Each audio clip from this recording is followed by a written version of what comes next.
Hello everybody. I think for the first time ever, CVYBA is doing a video today, and the subject is responsibilities of age group coordinators and a little bit about the coaches too. Before we get into it, just like to take this opportunity to introduce ourselves to you. I know many of you know us, but for those of you who don't, my name is Scott Pepperman. I've been involved with CVYBA since 1990. I've had the opportunity to act in a variety of roles, including as a board member, as an age group coordinator, and as a coach. Currently, I'm the past president, and I do the fundraising and pretty much whatever else the board asks me to. And I'm joined today by Heather Utzik, and I'll let Heather introduce herself. Hi everybody, I'm Heather Utzik. I'm currently the 6th grade boys coordinator. I've been with CVYBA for about 28 years, various capacities. I was on the board, did a lot of fundraising events. Anything CVYBA pretty much I do. I volunteer. We're always looking for volunteers. And currently I coordinate for the 6th grade boys, and really enjoy that, and we hope you enjoy our video. Okay, thanks Heather. Yep, and Heather and I have worked together obviously on the board quite a bit. We've done some coaching together, and we've both been age group coordinators, and so that's really the focus of our video today. So we have about 8 points of emphasis, I'll call them, that we're going to go over and back and forth, just kind of entailing the most important responsibilities of an age group coordinator, and they are very important. The board can do a lot of things in the off season to prepare us to play, but when the season starts, I've always said that the league belongs to the age group coordinators, and so your role is an important one. So let's go ahead and get started. The first thing we want to talk about is picking coaches. And of course, that's absolutely important. Sometime prior to the start of play, you're going to find out how many players you have in your league that year. And we try to get 10 players on each team. We think that's just a good number. Now, we have circumstances where we need to put maybe 11 or even 12, but for the most part, we're looking to do 10 kids. And so that will tell you, when you get your numbers, how many coaches you need. And of course, you know, it's good to have coaches that continue from year to year, but that's not ever going to happen. You're usually going to have to find some new coaches. And so that means that you're going to have to solicit parents to step up and to help coach. They don't need to be basketball coaches per se. They don't have to even had played basketball. What we really need is people who are interested in helping the children develop and follow the rules and have some sense of organization. I think that's probably the most important thing for coaches when you're looking for people that want to coach. What do you think, Heather? I agree, because coaches are very important. We want to make sure that we have individuals that represent CVYBA in the best capacity possible.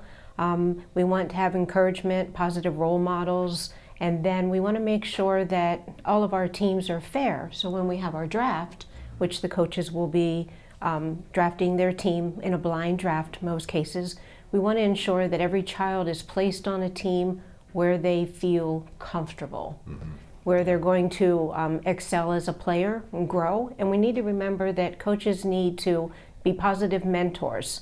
We're always looking for that right person to be part of our program. Absolutely. There's 3 pillars to CVYBA. First, teaching basketball, of course, but also teaching sportsmanship, which is highly important to us. And the third is community service. And you'll learn more about that as the season goes on in some of the events that we do. You know, a lot of coaches come from other sports, maybe softball, baseball, soccer. They may want to stick together, 2 or 3 or 4 guys or gals that have coached together with their kids. But what Heather said is very important. When you select coaches, you have to be fair. We're not looking to put together 3 or 4 coaches with the best kids. You have one head coach and that's it. Now, sometimes they can have an assistant coach, that's okay, but that's it. One coach, one assistant, and that's it. Because their children will end up on their teams. And the whole idea of what Heather said about being fair is very important. The way that we select coaches and teams at the beginning of the year will dictate how well we play during the year. So selecting coaches is very important. I think the next thing is we want to talk about is making sure that every child registered is placed on a team. So as I said, as an age group coordinator, prior to the start of the season, you're going to get a list of all the players for your age group. Okay, and it's important that we make sure that each one of those children do play on a team. And part of what CVYBA believes, and has always believed for 32 years, is that this is a new experience for children. We want to mix them up. We don't want all the same kids on all the same team from year to year or sport to sport. We want to, at the elementary age, let them make new friends. Because then when they go to one of our 2 middle schools, they're going to already know more kids because they will have played basketball together. So we mix them up on purpose and ask them to introduce themselves and get to know each other and create a new circle of friends. But making sure that we have every kid placed on team is important. I believe that's maybe one of the most important things. I agree. I also think that it's important that as coaches, you recognize that there may be a time that you need to have confidentiality in regards to why a child is or is not placed on your team. We're in a time frame currently where there's a lot of mixed families or blended families, and there may be some parental distractions and issues that actually require children to be placed on a team together or not placed on a team together. So as the coach, it's very important that you remember that you need to have confidence in what you're doing and what your coordinator is providing to you, and to make sure that confidentiality applies here. We don't want to share any negativity about any child or family to anybody else in our program or outside of our program. And it happens frequently, so we want to ensure that everybody understands up front. That's a pretty important factor. Yeah, I agree. And we have circumstances that are outside of the norm. For example, we have military families here in our district where the fathers are overseas, and it's tough for the mothers to get multiple children to practices. And if they ask to be on a team with a certain child because that other parent can get the child to practices and games, we do allow that. We do understand that. What we don't want to do is get 6 kids from the same neighborhood all on the same team because they have to carpool. We know that's not generally the circumstance, and that just leads to a bad situation. But there are circumstances that we understand where children need to be placed on a team for one reason or the other. So we still do allow that, but within reason. And everything is case-by-case basis. One of the new things Heather was talking about, in terms of how families have changed, requirements on age group coordinators and coaches have too. And one of the most important is making sure that we have background checks for everyone who comes in contact with the children, not just coaches, team parents, age group coordinators, referees, board members, anybody in this organization, which is pretty much everybody that comes in contact with our children, now must submit approved background checks, both at the state and national level, child abuse forms, as well as police records. This is very important for many reasons. First of all, we want to protect our children. That's the most important thing. We want to make sure that every child is safe. And we want to ensure the parents that too. The other point of it is insurance. We carry a large liability insurance, $1 million policy with the school district, and this is a requirement for our insurance. So we have, in fact, this year being 2022, contracted with a company to help us do this, to follow everybody's submissions and make sure that everybody does have this done before you get to the court with the children. So as an age group coordinator, when you draft your coaches, you need to make sure that immediately everyone has done this, because shortly after you get your coaches, we're going to be on the court with the children. So it's very important that we do this up front, and 100%. It is, and we make it easy. We're putting a link on our website. Yes. And you can direct all of your coaches that have been selected and board approved to go ahead and fill out that link and get their background checks. Keep in mind that as a coordinator, if you are in a gym and you see a parent that has not been approved or have a background check, they should not be on the court with the children. Yep. That's our policy. We do that for safety of our children. So please ensure that you as a coordinator know who has been approved to be on the court with each one of our children for your selected age groups. Yeah, Absolutely. You know, while we're talking about the coaches a little bit, one other point to make here is don't ever leave a child behind. If you have a practice at a certain gym and the kids are all getting picked up and there's one child left that didn't get picked up yet, do not leave. Make sure you stay there until that child's picked up. I know sometimes parents forget or they're doing multiple things and they may be running a little bit late, but whatever the circumstance is, make sure you do not leave any child behind. Make sure all your kids are picked up before you leave the premises. And in addition to that, you know, we might want to remember also to never put yourself in the predicament, if possible, that it's just one adult with one child. Yes. Pretty important to you know, have that second adult available if possible. Absolutely. Heather brings up a great point. In fact, we are developing a sexual harassment policy for the league. We have several lawyers now looking at it. It's modeled after some things that other organizations, nonprofits have done, like churches, for example, and it is modeled after the 2014 Pennsylvania state law that was put into place.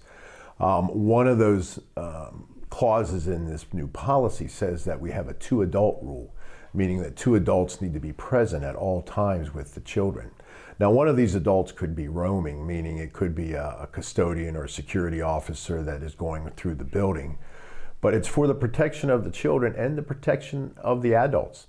If you're a coach and you're in there with 10 kids by yourself, you know, it becomes a he said, she said type of situation. And that's not what we want to do. We don't want to put the pressure on the coaches. It's good if parents are there watching practice. As Heather said, if they're approved, let them come in, watch practice, and then that's your second adult. So we try to make sure the kids are safe, but also the adults too. Very important rule. Speaking of rules, we'll move on to that next. One of the most important things as an age group coordinator is make sure all your coaches know the rules before the season starts. We have a matrix of rules on the website. They change every single year. We try to keep them updated. Obviously, since we go from kindergarten to 12th grade, the rules are vastly different from different age groups. And so why some groups might allow stealing the ball, other groups do not. We don't keep score until the children or the players get to 6th grade. We do that for a reason, because in the early grades, score is not the important thing. The important thing is learning fundamentals and skills. As I said, one of our pillars of CVYBA is teaching basketball, and that's maybe the strongest pillar that we have. But we need to make sure the coaches are aware of the rules, what type of defense they can play, those types of technical things, and then that they follow the rules throughout the season. If you have one coach doing a full court press and the other coach not, and they're not supposed to, it makes a big difference in the game. So following the rules, knowing the rules before the season starts is something that's very important to make sure that the age group coordinator, that's your responsibility. Right, which leads us into practices. Every coordinator will receive a master schedule for their age group. That's created by the CVYBA scheduler. And then there will be times that each team will have practices in the gym. You need to recognize that your coaches understand that practices start exactly on time and they end 5 minutes prior to the end of their time. We do this so that each team gets the same allotted amount of time, and at the end of the day, we don't have one team that has 20 minutes left because every other team took too long in the beginning. So it's pretty important that if your schedule indicates that you start at 9 a.m., you take the court and you're prepared to start at 9 a.m., and at 9:55, you are exiting the court, leaving the gym, so the next group can start, get a few minutes of practice, and start right on time with their age group. Absolutely. And this applies, as Heather said, not only to games, but also to practices. We have a certain amount of time in each gym that's allotted to us, and if you take more than your time, then you're really not being fair to the teams that follow you. And on some days, like especially Saturdays, where we may start in the gym at 9 a.m., and not end until 5 p.m. If everybody just starts taking a couple extra minutes, by the end of the day, as Heather said, the last team might have 20, 25 minutes for a game as opposed to 50 minutes. So it's important that you police that gym in terms of time each and every time you're practicing or playing a game, and you need to tell your coaches to do the same thing, especially in practice time. If you're not there in the gym, you need to make sure the coaches know what to do. Talking about the gyms, I'll let you start. Okay, so talking about the gyms, coordinators are expected to be in the gym as often as possible so that they can get the clock set up for games, they can start the games on time, they can police the areas, not just policing the gym. They also need to police the halls, they need to police the restrooms, they need to make sure that everything in that school and where the CVYBA was present, so the gym itself, the halls, the restrooms, we need to make sure that we've left them in a better shape than what we found them. It's pretty important to make sure that we're taking some pride in our school. Absolutely. I always say we walk on eggshells with the school. We ask for a lot of time. We're the single biggest user of Cumberland Valley gyms. And by the way, we do pay for the use of those gyms. So it's a lot of time and a lot of money invested. We need to take care of our facilities. We've been very fortunate in this school district to have new schools the last couple of years. Winding Creek Elementary, Mountain View Middle School, and there will be more to come. And so we need to take good care of them. It's unfortunate that people will try to bend the rules, bring food into the gym, bring coffee into the gym. On a Saturday morning, that's great, but you can't do that. And as an age group coordinator, you can't allow it. The only thing allowed in the gym is water bottles for the players, and that's it. The other thing is siblings. We are not a babysitting service. And so you got to tell the parents, siblings are their responsibility. Don't drop your child off to practice and leave, brother and sister along behind, because that's not coaches or age group coordinators' responsibilities. And as Heather mentioned, the hallways, a lot of our schools have trophy cases, a lot of glass. We can't allow them to bounce basketballs in the hallway under no circumstances. It just takes one wrong bounce, you break a trophy case, and then that's an expense that CVYBA will have to cover. Being in spaces where we're not in already, like classrooms, is prohibited. They just can't do that, because if there's any destruction of anything or anything hanging on the walls, a lot of schools will have artwork hanging on the walls that the kids have done during school. They should not be touching that. They should not be moving that either. And let me just say about bathrooms, as Heather mentioned, as an age group coordinator, if you're a man, check the boys' bathroom before you leave. Ask a woman to check the girls' bathrooms. Unfortunately, we have some kids who like to play in there, and if they stuff paper towels in a toilet or they stuff paper towels in a sink and turn the water on, we've had both of those things occur. That's a mess that we leave behind for the custodians, and that's not fair to them. So before you leave that gym, whether you're a man or a woman, you check your bathroom and have somebody from the opposite sex check the other bathroom, and make sure that, as Heather said, important, we leave it better than we found it. As far as being present in the gyms at all time, let me just say, we did mention already starting and stopping on time, proper use of the facilities, cleaning up the facilities. There may be some weeks when the coordinator cannot be in the gym for whatever valid reason there may be. If you can't, you need to find another responsible adult, one with a background check completed, to do that job for you. And I emphasize responsible and background check. So if you find you can't be there for a week, you need to find somebody else to do it. But there needs to be at least one responsible adult in charge of that age group every time they're in there playing their games. Over 18, right? We like those adults to be over 18. Exactly. We don't want children in charge of children. And you may have a very responsible 16 or 17-year-old child, but not by themselves. It has to be somebody who's over 18. Absolutely. And while we're speaking of children, one of the important things is that Cumberland Valley Youth Basketball, we actually employ many of CV students in our ref program. Yeah, absolutely. In fact, we are the largest employer of Cumberland Valley students in all of central Pennsylvania. As Heather said, we have a number of them who are student referees, and we do pay those. And if you have children that are 7th grade and above, or players that are 7th grade and above, and they're interested in doing that, it's an excellent program. We've had graduates from that referee program go on to referee major college games, become PIAA referees. And it's another way that they can learn the game and contribute to the community as well. I think probably the last thing we want to talk about is about your players and and knowing your players. Now, some of you are going to be age group coordinators for the first time, and you may only know the players that you've seen on your teams over the years. Others, like Heather's been age group coordinator in her age group for many years, and so she knows pretty much every player in that age group. The way she does that is evaluating them on a game-by-game basis all throughout the year. And so one of the last points we'll talk about as a responsibility as age group coordinator is keeping a list of the players and evaluating them as you go through the season, so that by the end of the season, you have a good idea what their strengths are, what their weaknesses are, the players that have stepped up and become better players, those who maybe would have regressed. You keep all that information, and then the next year you will start ahead of the game. Before you even are evaluating players to start the season, you'll have a good idea from the last season what exactly their status may be. And I'll let Heather talk about that because she does an excellent job with her age group. So as a coordinator, it's very important that you watch the games, you watch your players. I take an Excel spreadsheet with me to the games while I'm running the clock for every game on every weekend. And I kind of watch the players, and I watch the ones that seem to be progressing. I watch the children that seem to be struggling a little bit. There's times that I speak to the coaches and say, hey, individual blah blah, it would be better to give him a few ball touches, bringing the ball up the court.